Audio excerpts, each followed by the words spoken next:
Okay.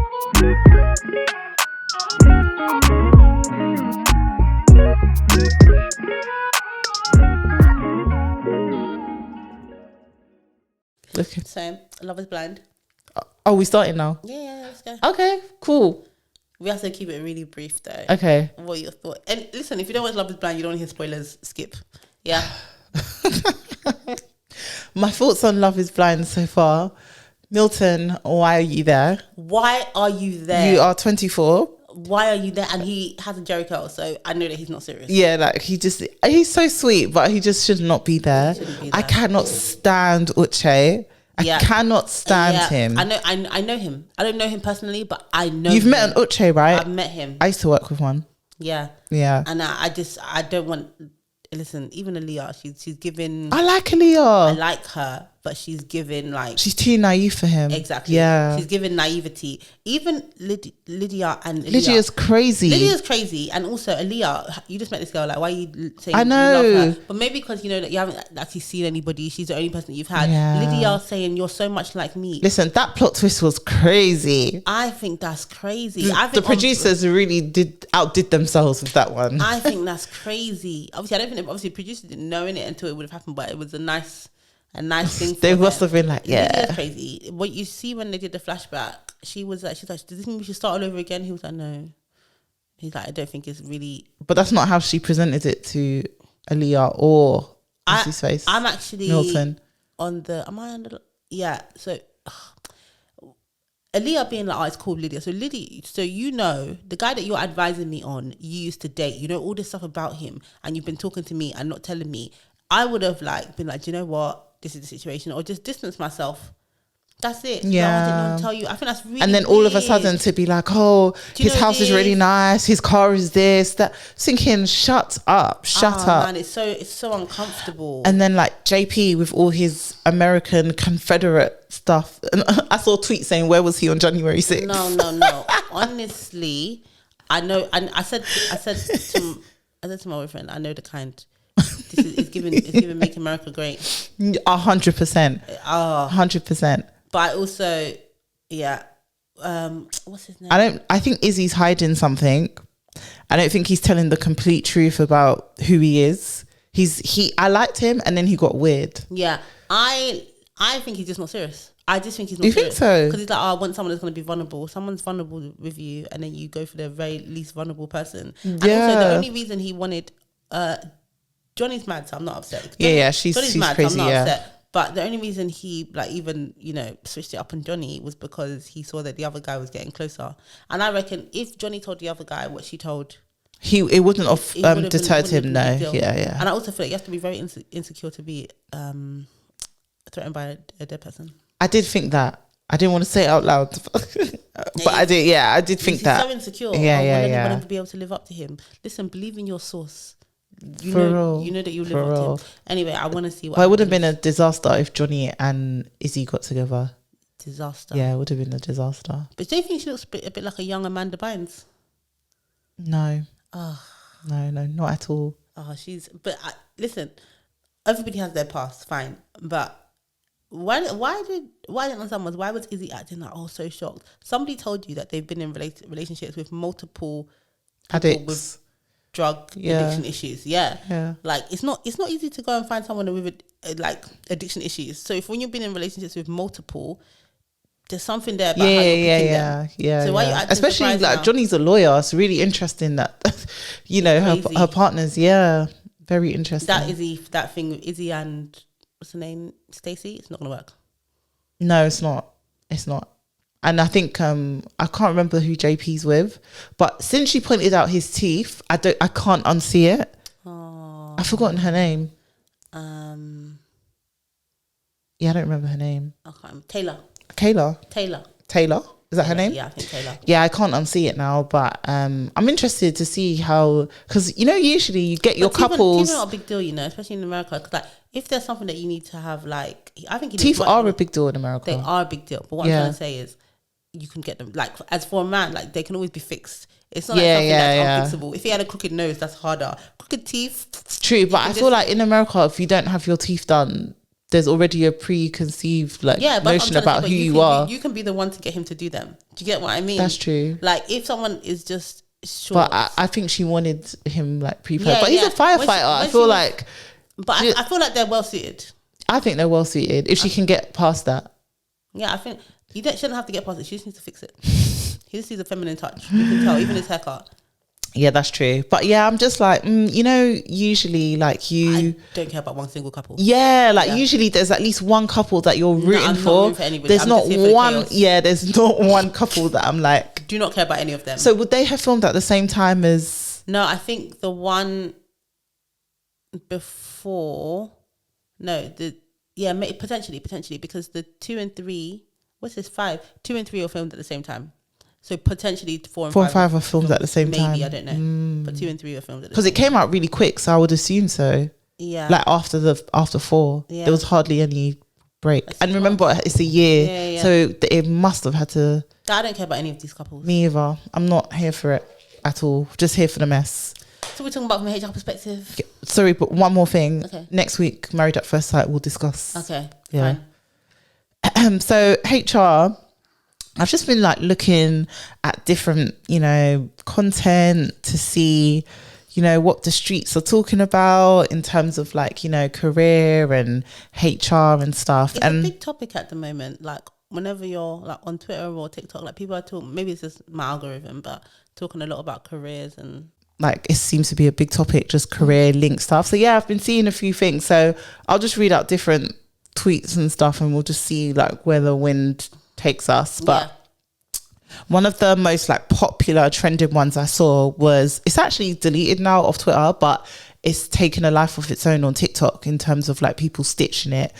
Somebody tweeted, and I don't know how accurate this statistic is, that now there's over 2 million Brits who work for American companies. Mm-hmm. And the response to it was, I work for an American company because they pay better. Somebody said, the US see the UK like India now. Like we are so cheap. No. Yeah, someone said that we're so cheap for labor in comparison to them. I'm so okay with that. I'm so okay with that. I am. You're okay with it? Yeah, of course. Because obviously people like in India that work for like US or UK companies, they do it because they pay better than the local company, innit? As long as you pay me. That's true. And I feel like the salaries in America, UK salaries they're rubbish. They're actually rubbish. Yeah, especially compared to the cost of living. Terrible. It's so bad. So I think there was a lot of encouragement for people to join US-based companies. But I was thinking, are they not like successful UK companies that pay well? And I was racking my brain and the only one I could come up with was Innocent. I don't know a lot of, even when I start thinking about who are UK companies, I was really stuck and I started looking at, UK companies. I started to think about. It's not the NHS. No. Or the government. No. The government doesn't, that's all I could just think about government companies. I was really struggling to just find some like, because even a lot of the banks, a lot of the like that we have here, the investment banks and stuff, whether they're US or Japanese or wherever they're from, German, a lot of them are not UK, even though we're used to seeing them, they're not. And all the ones that are UK, they're the ones that are falling down. Okay, so here's some of the UK's biggest companies. Shell. Okay. Oh yeah, British Petroleum. HSBC. Mm-hmm. BP. Oh no, British Petroleum is BP, yeah. Did you confuse Shell and BP? Yeah. This says GSK, but I thought GSK was US. Is it? Oh, I don't know. Well, maybe it is, yeah. Is it the biggest companies in the UK or the biggest British companies? Oh, that's a good question because now I'm looking at it. No, Shell is Dutch for sure. Is it? Royal Dutch Shell. Look at okay, no, it must be our biggest companies are not even our own. Look at that. Okay, this says UK companies, okay, yeah. So let's see if there's no. This is coming up with Shell, Is Shell not Dutch? Anyway, let's just take it for what it is. Yeah, it's giving me Shell. The internet is never wrong. Go on.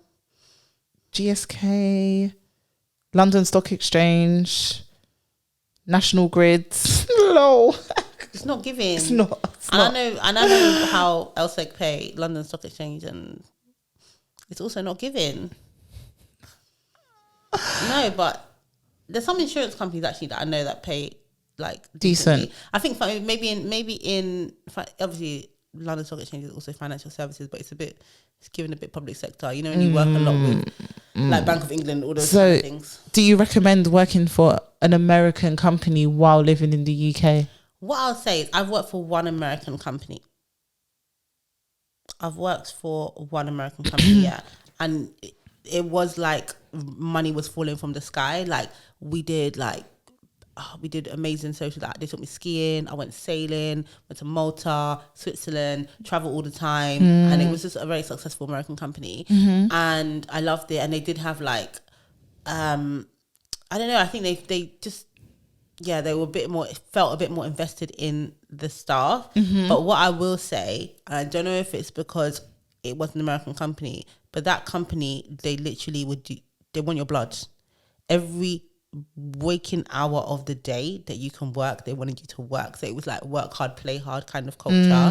And I don't know if that's just the industry, like when you're in like consulting and banking and all those kind of things, but they did look after their people, but they did like for socials and money and stuff. But at the same time, on the flip side, they also use them like tissue. Like, oh yeah, you're burnt out. Okay, here's some money, go away. Do you know what I mean? Like, it is a bit like that. And when I was watching, what is it? I can't remember there's a show on Netflix. I think it's something like How to Get Rich or something like that. Oh, I think I know what you're talking about. And it's with this guy whose name I can't remember.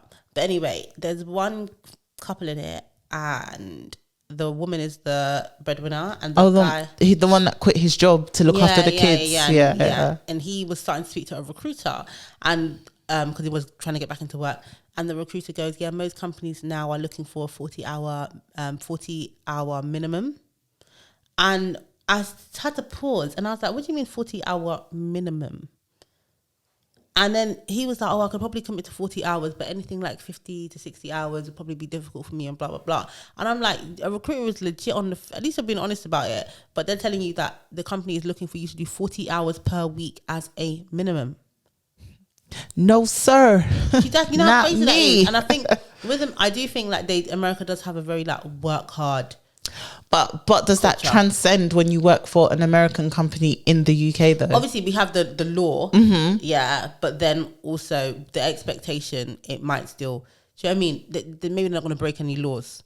But actually, saying that, I definitely know that when I worked in the company that I worked in, like people were doing crazy hours. You know, like under the working time directive, you have to have like 11 hours between shifts. They definitely weren't doing no 11 hours between shifts. Officially they were, and obviously you've all opted out of some of the parts of it, but officially they were. But people were definitely overworking. Like they would finish at like 2 a.m. and be back at like 7 or whatever, you know? So yeah, maybe you're protected by some of the law, but that's the hardest I ever worked in a company. It's the hardest I ever worked. I mean, I've worked for 3 American companies. It wasn't intentional either for me to go for American companies. I've worked for 2 British companies, and I just think American companies, like kind of what you're saying, like they inject more into the environment that you work in. And I feel like they're just more current.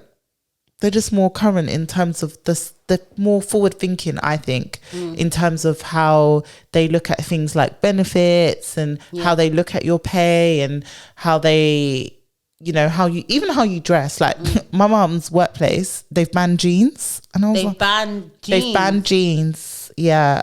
And I was like, what? And obviously she's retired, but she does like 1 day a week now just to keep herself busy. And she's like, yeah, like they ban jeans, but that's okay. Like, why would you want? I was like, yeah, you're saying that as a pensioner. Like, to be honest, for the first 5 years of my life, I never wore jeans to work because of the environment that I worked in. Not 5 years, 5 years of my working life, my career. First 6 years, I never wore jeans because of where I worked. Except if it was a dress down day, then I'd wear jeans. But like on an actual working day, I never wore jeans. And there's lots of people that just can't, like unless it is a dress down day. Like even a lot of recruiters from those kind of more wanky like city recruitment firms that they go to work every day, even now, in a suit. There's a guy who lives opposite us, and even when he works from home, like sometimes I sound like a stalker, but sometimes he'll come out to put the bin outside and stuff, and he's working from home. He's coming out like in a full suit to go back inside and sit at It's just nonsense. It's just a bit wanky, isn't it? But yeah, I don't know. I think for American companies, like salary and stuff, I get it. But do you know what I think is good about working for American companies? The benefits, like you said. And because they have such a rubbish health kind of, they don't get nothing from the government. So everything you get It's from your company. From the company. Yeah. And then they come over here and they bring that mentality with them. And even though we get stuff, they don't care. Like, they're just They'll still give you private healthcare. They'll still give you private healthcare. They'll still give you like lots of different things that maybe we don't need as much here, but it's still good to get it. So I think they bring that mentality with them, like that kind of scarcity mentality that they have when it comes to like the government and all the stuff. They bring it with them, which I like. Yeah, but I still think some American companies take the piss though, in terms of salaries and stuff over here. To that person's point about them looking at us like India. Yeah. Like I think if you take pharma, tech and financial services out of the equation, I don't think they're like, I don't really know any. Competing that well, like with. It depends on the kind of company. So stuff like pharma, tech, and what's the other one said? Whatever. Financial services. Yeah, pharma, tech, and financial services. They have money, but obviously, if you're in a low margin business, then that's not going to work. So then, doesn't that mean that technically it's not about working for an American company then? It's the intersection of working for an American company that has not intersectionality. Yes, in pay, but I think it's the two things together, because obviously we know that employment law in the US is on the floor. Like they will happily work you until you die. So, do you know what? Somebody that I know who moved to the US messaged me recently and said, "I don't like the way you talk about the US. Oh, you don't really? have no respect for us." Yeah, but yeah, just in case you're listening, I don't. But yeah, like obviously not all American companies are great. So I think if you're a great company to work for in the US and you come over here, then good. But if you're a rubbish company to work for in the US that doesn't care about the people, you'll be rubbish here. You'll just do the bare minimum. Yeah, so I think part of it is like the company culture. If you have a company culture of overdue, you'll overdue by US standards. And I think the pay point is just higher. Yeah, and it's part of the fact that you're crossing over with that side of the world. Because if you work for an American company, there's a high chance you're going to have meetings with people in America, which adds to your manager might be based there, for example, which adds to you should log off at this time, but you might have meetings at this time. So I think it's all a catch-22. But there's obviously a lot of American companies, like not all of them are in those particular sectors. So yeah, I don't know. But I can imagine, I haven't seen the TikToks myself, but I can imagine people being like, this is why, it's like working in... Oh, they're just dragging the UK. Yeah. Like UK people are dragging the UK. Yeah. Yeah. But I hear it. Because the salaries are rubbish. Really poorly compared to the cost of living here. It's rubbish. And there's salary transparency now in the US. Like they have to put, legally in a large number of states, they now have to put a salary banding for all the jobs. And sometimes I see them on LinkedIn and I'm like, why is my same job getting paid over 200k in the US? There's so many jobs I've seen that are like 200k in the US. And they're not even like, it's not like the top job. No, I literally, there's nothing wrong with being an admin, but I literally see admin jobs in the US for a good 100k, like $100,000. And I'm like, like the UK is so I'm happy, depressive. Like if they see us as a lower kind of cost of labor location, that's fine. I'm working, one of my clients right now is outsourcing to some of its work to India, and it's great because they have like people that have amazing technical experience, and then obviously then we pay them what is a good salary for them is obviously much less than what's a good salary here, so it just ends up cheaper. So if that's what they want to do, if it costs them 200k to pay someone in the US and I'll only take 130, 150, let's talk. Yeah, like I'm treat me as you want. I'll be your offshore person. Yeah, the offshore hub. It's true. But yeah, so I thought that was just interesting when I was looking at stuff. And then another one I saw was in my next job, I'm going to tell them I have 3 kids. If you know, you know. That's literally all it says. And what do you think it means? Well, I was reading some of the quotes, and they say things like special privilege, word to the wise. You even got to say you might have one on the way. This is a smart move. So talk about it literally. So someone said, I'm going to say I've got kids and I smoke. God. So I just thought what I get from that is that person and a number of others feel like if you have kids, you get away with a lot more in the workplace in terms of leaving early, starting late, working to a different standard, potentially. Yeah. I wonder if they mean, do you think it happens equally for mothers and fathers? No.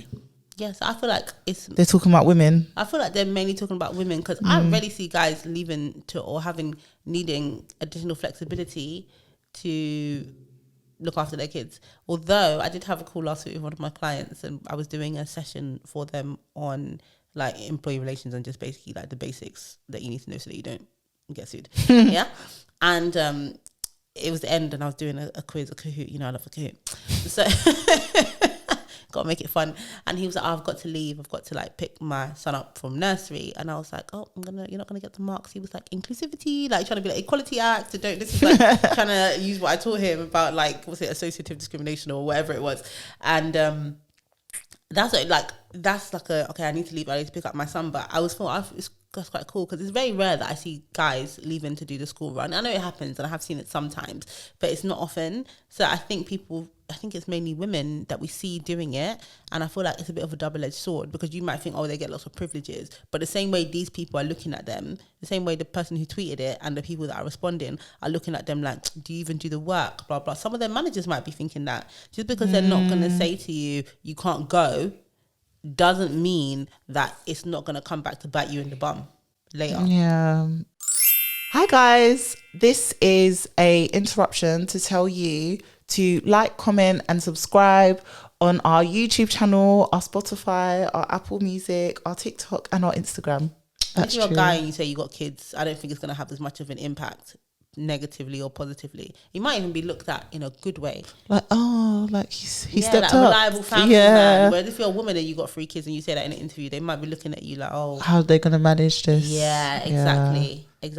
Was it a guy or a girl? It was actually a woman who tweeted it. Yeah, then for her it probably would work in terms of like, if you say you got 3 kids, you probably will get some additional flexibility, which I would hope. Yeah, but I think there's a lot of resentment around, okay, why don't I get the additional flexibility just because I don't have kids? Yeah. But the thing is, people don't ever ask. Do you see what I mean? I'm not saying that it would necessarily be I get you. In the same way, because when you have kids you have to ask. You've got no choice but to let them know. Yeah. That is relying on you for life. Yeah. But in other situations, people will be like, oh well, why did they get to it? It's different if you've asked and been declined. But if you've never asked and you're just looking on and being like, oh, why does this person? I'm just like, shut up, man. Like, I'm so sorry, but I'm in my era of telling people to shut up about complaining or being a smoker. Tell people that you want to go for a walk. It's true. Like, but I do think the smoking thing is like, it builds so much resentment. Like, but I think there's more to that in terms of like people going to smoke. Socially. Exactly. Yeah. So then there's certain relationships or certain conversations had that somebody who's a it's the same as like people who go for drinks after work. Yeah. If you're not one of those people, you'll miss out on the conversation. But a lot of the time I don't know what it is, but I feel like it's become very like not middle class to smoke for a lot of the senior people. Like, obviously there's a lot of middle class people who do smoke, but when I'm around like some of these senior people, it's very rarely that I find them to be smokers. I don't know if that's just my experience, but most of the smokers will be like the younger guys now I'm finding, even though they're saying that Gen Z don't smoke, maybe like the millennials, the younger millennials. Yeah. But I don't think there's a Friends episode about that. You know, the Friends one talking about Rachel's boss. yeah. But I don't think you miss out. I think it's more about them just getting the time off, because I've seen it at some of my clients as well, where it's like, well, why do they get to go out and talk for 10 minutes 6 times a day. They get an extra lunch break, basically. Oh, well, a lot of workplaces still that like rigid in terms of people going out for a couple minutes and not being at their desk. I don't think it's about if they are. I think it's about the perception. So it's like, how comfortable would you feel going out up and down, up and down, up and down all day, and you see the smokers and they kind of act like, okay, this is a necessity for me. Do you know what I mean? And you know that while they're out there, they're just chatting, they're gossiping, they're not working, and you feel like, oh, I'm working and I don't get to get up. But then is that this? I'm being devil's advocate, but is that not the same as the people who drink a lot of coffee and tea that are getting up to like? And the people, it is, but that's what I mean. Because that's where I got most of my work tea. If people come, like when people are going out for a smoke, who's to tell you that you can't also get up and go for a walk? Yeah. People just act like they're in shackles that they're not actually in. Or some people maybe potentially are in shackles. But a lot of times people are just moaning. It's like, oh, I don't smoke. I don't get to go out. Go out then. I know very few employers that are going to chain you to your seat now or be like, oh, where are you going? Where are you going? Or I've noticed. That's what I'm saying. Like, they're just crying for no reason. Oh, I don't get that. Well, then start smoking then. That's what the your Brits, lungs might suffer, but you'll get more breaks. Well, Rishi wants to ban it now, doesn't he? For like the younger generation. Oh yeah, potentially increasing the age to buy cigarettes. Yeah. I'm not mad at it. I'm not mad at it. Okay, I'm not a smoker. It doesn't affect me. Yeah, I'm not a smoker, but I think it's you know, the vaping stuff is getting out of hand now, though. It's terrible. It's so bad. Ever since I went to Wireless last year and every person I saw had a vape, I was like, this is crazy. It's getting so bad. I saw really, really young people who probably still wear school uniform with vapes. I was like, this is ridiculous. What is it? What's it giving them? Popcorn? Is it popcorn lung? Is that what it's called? Yeah, I think it's popcorn lung. It's terrible. So bad. It's just everywhere now. And like, we're starting to see all the effects it's having and it's still not deterring people. But they literally made it like, it's literally raspberry flavor, strawberry flavor. Like, it's actually for kids. It's marketed for kids. It's true. Another tweet I saw. You're really been on Twitter. I've been living on Twitter now that they're on X. We're still calling them tweets. I know, but what are they actually called now? Who knows? Go on. Elon is on some mess. Like, he's been kind of quiet though. Yeah, the fight didn't happen between him and Mark, did it? Yeah, of course not. He's a sucker. Yeah, there was another tweet saying, if you want to play with the big boys, you've got to be on LinkedIn. I'm telling you. Ugh. Why are people not on LinkedIn? I'm just sick. Like, when I hear other people acting like, you know, they're really dropping gems, telling other people to be on LinkedIn, I'm just like, it's crazy that we're here. Like, you're interested in looking for a job, you're interested in progressing in your career, and you don't have a LinkedIn. Do you know what? Yeah. You know how I see it? I feel like the people who are not on, because LinkedIn is a very performative place to be. Yeah. You don't even have to post too tough. You don't. I don't post too tough, but it's a very performative place to be. And I feel like people feel like they can't go on LinkedIn until they're in a certain place, even though really and truly you should have anything to showcase in their mind. Like even me, oh God, I forgot I have a PT session tomorrow. Sorry. I just saw a message pop up on my phone. Even me, like, I didn't get LinkedIn until I started at Facebook. Cause I was like, yeah, now you're going to know about me. Oh my God. But I didn't, and you know, I didn't get my job at Facebook via LinkedIn. I hadn't got any job via LinkedIn. The one I'm at now is the first job that I got via LinkedIn. But it's not even about getting the job via LinkedIn. It's about closing yourself to opportunities, because that is the primary place that recruiters go to headhunt. I'm not saying go on there and tell everybody what you're doing, but just be there in case the job that is for you comes knocking on the door. You say that, but recruiters are not headhunting junior people. They're headhunting people with experience. Depends. I placed somebody at, I can't even say what kind of company, but I placed someone at a company recently, had 1 year of experience. Yeah. And the package that person got is close enough to 50k because of the kind of company that it was. But I found them on LinkedIn. Obviously, that's including bonus and all that stuff. But I found them on LinkedIn. 1 year experience, open to work. Dropped a message, they got back to me, blah, blah. Like, if that person wasn't on LinkedIn, I would have never found them. 1 year of experience. You heard it here first, guys. Huh? Follow Lola on LinkedIn. But that's it, 1 year of experience. And they're there. Yeah, no, it's good. I encourage people at all levels to be on LinkedIn, but I understand There are the jobs at mentality. all levels. There is, but I understand the mentality of not wanting to go on LinkedIn. And to be honest with you, people talk about Instagram and no, not even Twitter. People talk about Instagram being, you know, a place where you can get really depressed looking at what different people are pretending to do in life and pretending to have money they don't have. LinkedIn is also in that bucket. Like, there's a lot of people on LinkedIn that, you know, if you are not in a certain place, it might make you feel away. Or people, because I feel like LinkedIn is very similar to Facebook. You won't just have people that you've worked with. You'll have people you might have gone to uni with or to school with, and you'll see that they're, you know, at a certain company doing certain things. They've got a certain position. Yeah. And I also think when you're a bit younger, like, job titles are very deceiving. So they might, and it's not bad because they might be new in their career, but you might see someone is a senior exec at a marketing company, but really and truly they're the marketing admin assistant. But, you know, because of the, you know, how job titles are set up, you know, and it just might make you feel a type of way. Do you know what I mean? I think LinkedIn has a slight advantage over like Instagram and stuff, because with LinkedIn, obviously people can lie, but it's harder to lie. Yeah, but you can also see the journey, and it's harder to lie because some of the people you're saying that you worked with and you did, like, if you have shame, it's harder to lie. So when you see someone doing something, you can actually see their journey. And if you want to emulate it, you can try. You actually know where they came from. You know what their come up look like. And even if some of these people come and say they've done, like, they're at a certain position, you can literally say, okay, how did you get here? Or you might think, oh wow, but then you look and they got 10 years, they've been doing something for 10 years, or you look and they were doing something completely different or whatever. So I do think it's got slightly better, but I agree with you. Like, even as like starting my own company, sometimes I'm on LinkedIn and it does the same, because obviously it's not an easy thing to do, and it's slow sometimes. But you see some people who have done it really quickly. They started their business, they've got 10 people. They're now talking about how someone came into an interview and their shirt was torn, but they gave them a job because they're a lovely person. They're writing some long stories. You know what I mean? This guy came in, Performative app. yeah. And she had mud in her hair and her dress was torn, and I gave her the job on the spot. I said, if you crawled through thorns to get here, you have the right dedication. You know, them stupid stories.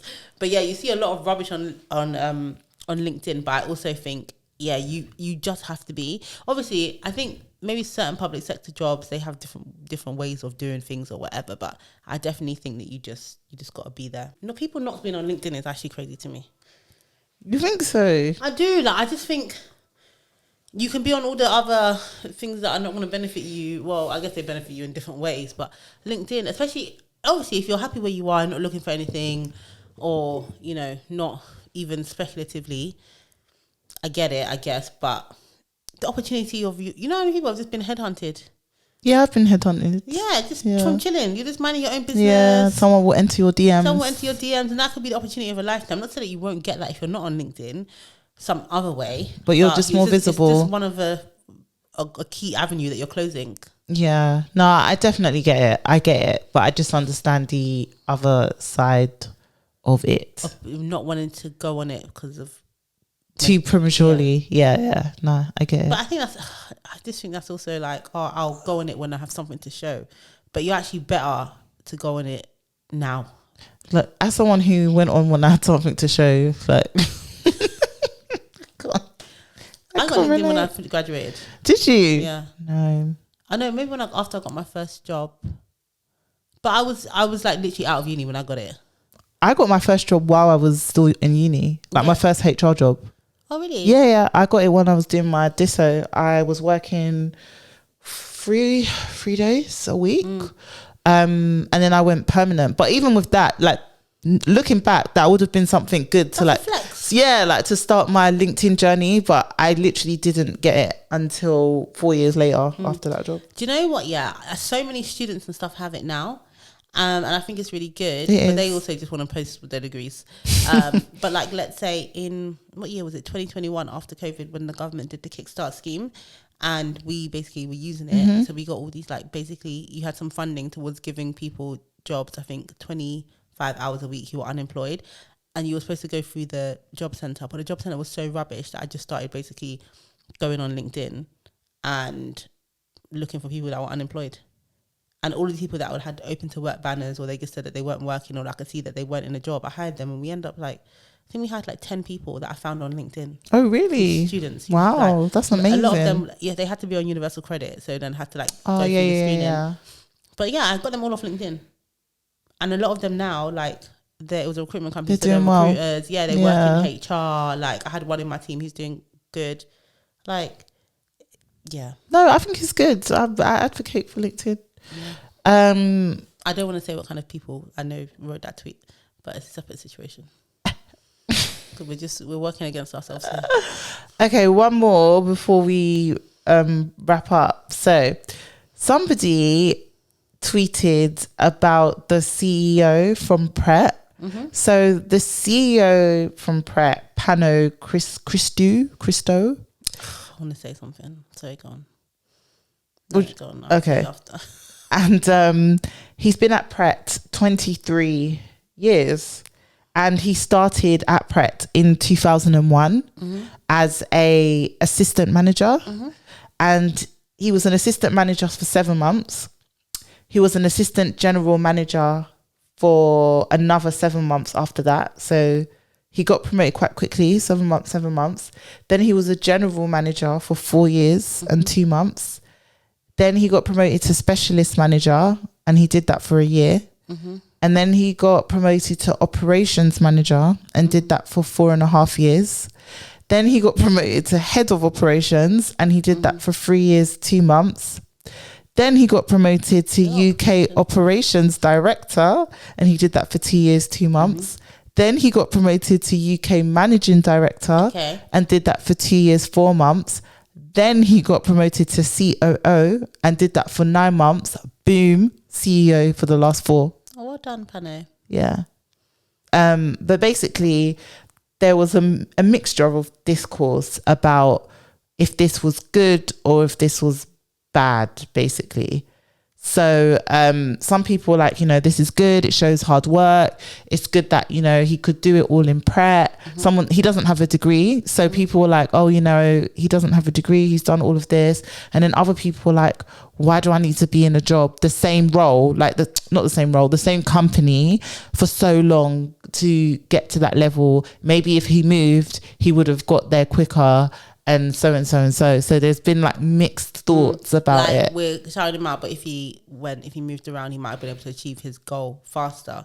Yeah. But then who's to say he would be CEO if he left? And who's to say that was his goal in the first place? It's true. Like, people looking and making... I'm just in a very shut up mood today. But people looking and saying, oh, what is this like? Obviously, he's achieved it. Presumably, he's happy to be the CEO. And you don't know why he stayed. You don't know why he stayed. You don't know why he got the promotions at the time he got them. You don't know when he wanted the promotions. And certain jobs, they take a while to learn. Like, being promotion ready as a HR assistant is different to being promotion ready as a HR advisor. Do you know what I mean? Like, they're different jobs. 100%. You might be able to learn one of them in a year, and it might take you 2 to 3 years to really be able to say, okay, you're promotion ready. As an advisor, there's so much that you need to learn to be able to go to your next role. As general manager, for instance, I reckon there's probably quite a lot that you need to know versus being assistant manager of like a branch or something like that. You don't know how long it took him to learn the job, ropes of get that, proficient at the job, and then get promotion ready. You don't know. And he wanted to move around, but maybe he really just liked Pret. Maybe he was happy.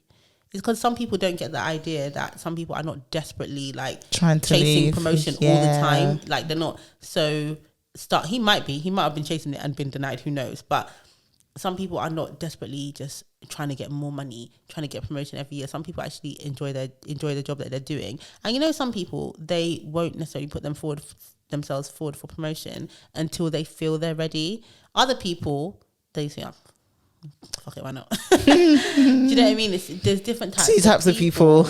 Yeah. There's different types of people. Yeah. I think that 23 years at one company in general is a long time, but I think depending on your wants, your needs, and where you are in life will determine if that 23 years in one company makes sense to you.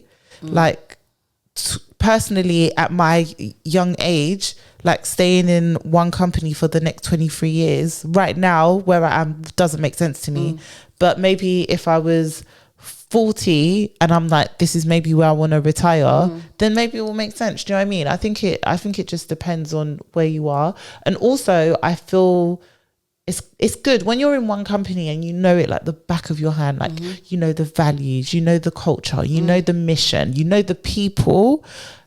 It might be the same company, but it might feel like a different company every time you move roles, because you're exposed to new layers of the business. You're exposed to new leaders. You're exposed to you've got more autonomy the further up you go as well. You've got more input and influence on how things work in that company, to the point where he's now CEO. I think all of those jobs most of those jobs, they're distinctly different jobs. It's not like they're at different scales. They're at different scales. They do different things, right? So it's not like you're just doing the same thing all the time at a different level. And Pret as a company, where it is now, where it's basically monopolized the city and you can't, walk around a block without seeing one. It wasn't like that. Pret over the last 20 years would have been like it's been such a success story. It's had ups, downs, almost, all the stuff that happened during COVID. They've had acquisitions. They acquired Eat. I loved Eat more than Pret actually, but they acquired Eat. They've done loads of things. Like, it'll be a completely different company to it was 20 years ago, and so that might even feel like moving. Maybe when you do an acquisition, it's slightly different. When you're expanding, there's times when, think of how many branches Pret has. Even when they were expanding outside of London, going to Manchester, going international, there would have been so many different things to do there. So I definitely think that adds to it, like depending on the kind of job you're doing. If you're in a 100-person business for 20 years, it's a bit different to being in a business which is constantly changing. I think the only thing that would have been guaranteed is maybe he would have earned more money if he left earlier, but it doesn't mean that he would have earned more money as a head of whatever somewhere else. Wait, does that make sense? As in, like, sooner.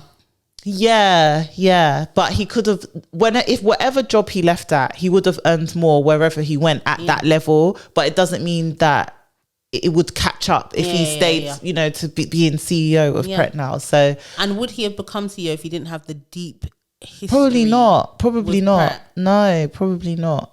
Which is like, so where would he have gone to do that? He might have been a very successful operations director or VP wherever he went. Maybe he would have gone to, I don't know, Costa or something. Do you know what I mean? But no, it's not. And maybe he was just like, we don't know, maybe when he started he was like, okay, do you know what, assistant manager, I'll get an extra £3.50 an hour, cool.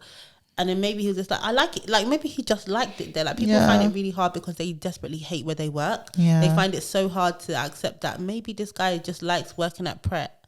You have to kind of like it to be there 23 years, or you're going to get paid crazy. It must be a mixture. Yeah, of course. It must be a mixture. And it's not, honestly, working, Pret has been through a lot of things over the last however many years that I can imagine it would have been like a good opportunity as well. And when he went into it, it wasn't Pret. It would have been, I don't even know if it had the same name, but it wouldn't have been like established. It would have been like, it would have been the start off. It's a crazy story. And who's to say that where he is now, he might eventually leave, go somewhere else, go Starbucks or go Costa or whatever, or maybe something completely different.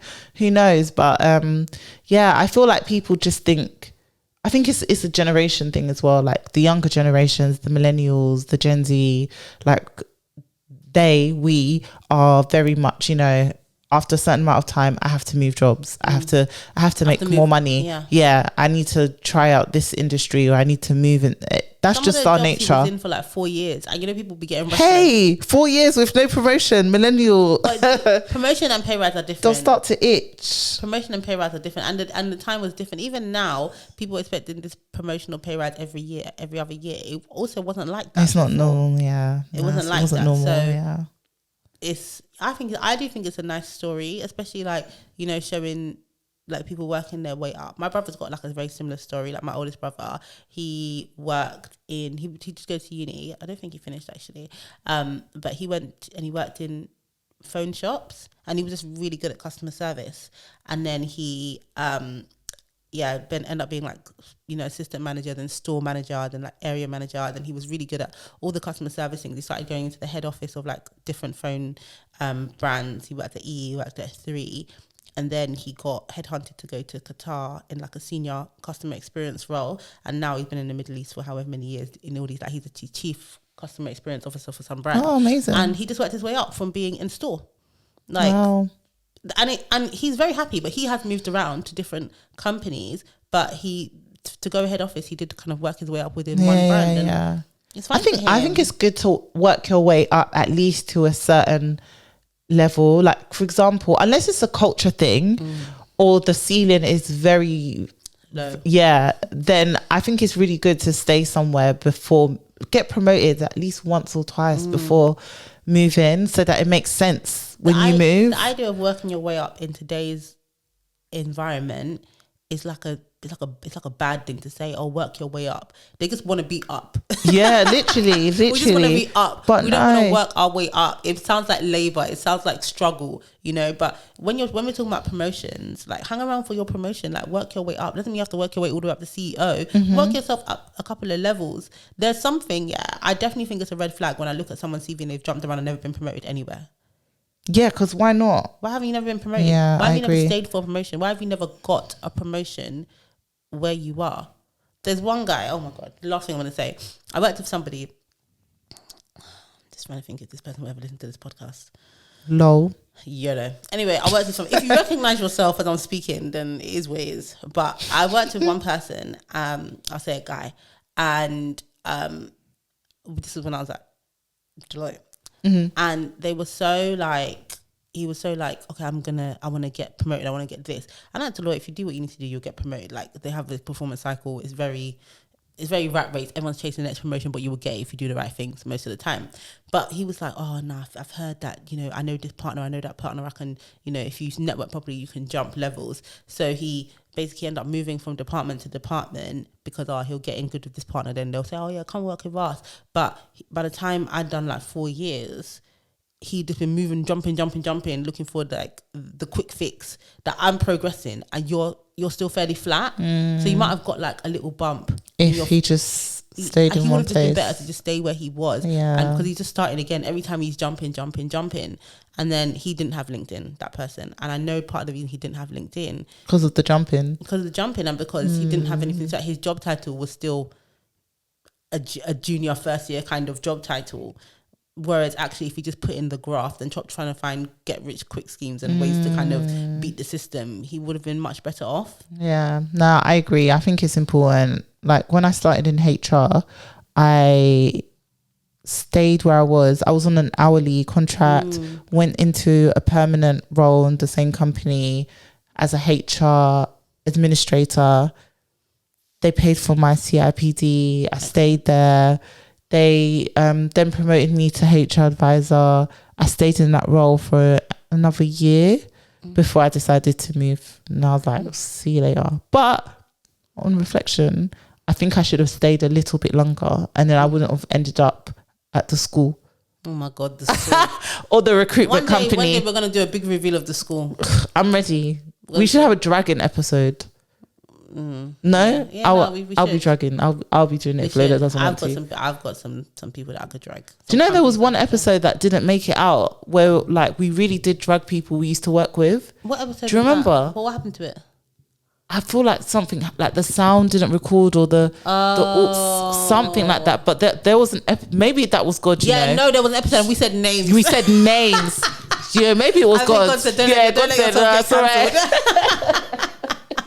Don't let somebody sue you. But yeah, I mean, this was cool. Yeah, I just feel like there's a lot of HR kind of content. There is content out. Yeah, if there's anything you want us to speak about on the pod or give our lovely professional HR opinion on, please let us know. Professional HR opinion if you want. Yeah, for real. Yeah, that's a wrap, guys. Bye.